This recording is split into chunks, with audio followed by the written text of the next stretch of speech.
What's up, guys? Wanted to do some car talk and troubleshooting on the car that I posted the picture of last night. So if you were one of the guys that said that the rim was pushed into the magnets, you would have been correct.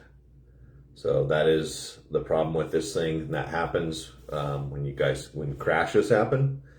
It's really not a way to prevent it from happening.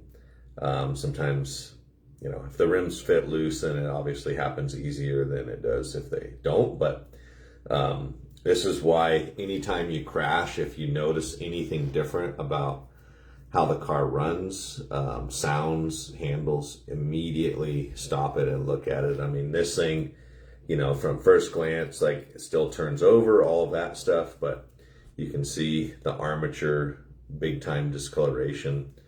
It got super hot.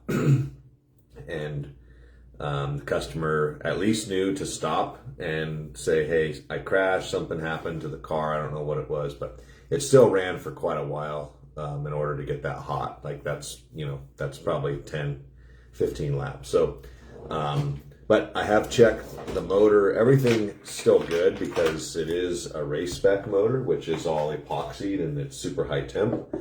I've run them to well over 200 degrees with no problems.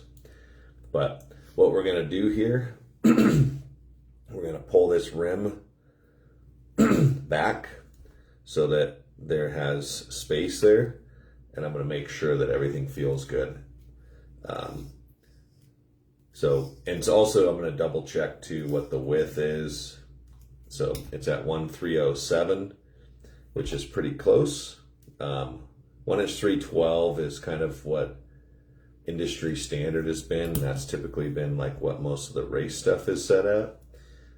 If you have the room, you can definitely go a little bit wider just to give yourself a little more leeway there. But that really is the only fix that's needed for this particular car. I am going to oil it just because it also feels pretty dry, like it could definitely use some oil. And I'm sure from it getting as hot as it got, it probably used up any oil that it had. But we're gonna do that, and we'll get this thing track tested after the guys are done doing the drag racing in the Viper room, or in the race room right now. And it should be super good to go. So, and it'll be headed on its way back to customer. And the point of this video is to just let you guys know, anytime you crash, you always want to double check your car. And sometimes it's things that you might not be looking for. This customer is probably relatively new to the hobby, and that's probably why he didn't know to look for that. But you always want to check that stuff. Everything else looks good. I know the arm's good. It's obviously not ideal. There probably was some life taken out of it just because of the temperature. Same with the magnets. That definitely took some life out of the magnets. But overall, the car's still good. He didn't drive it long enough to hurt it. And hopefully you guys enjoy this video. We'll see you on the next one.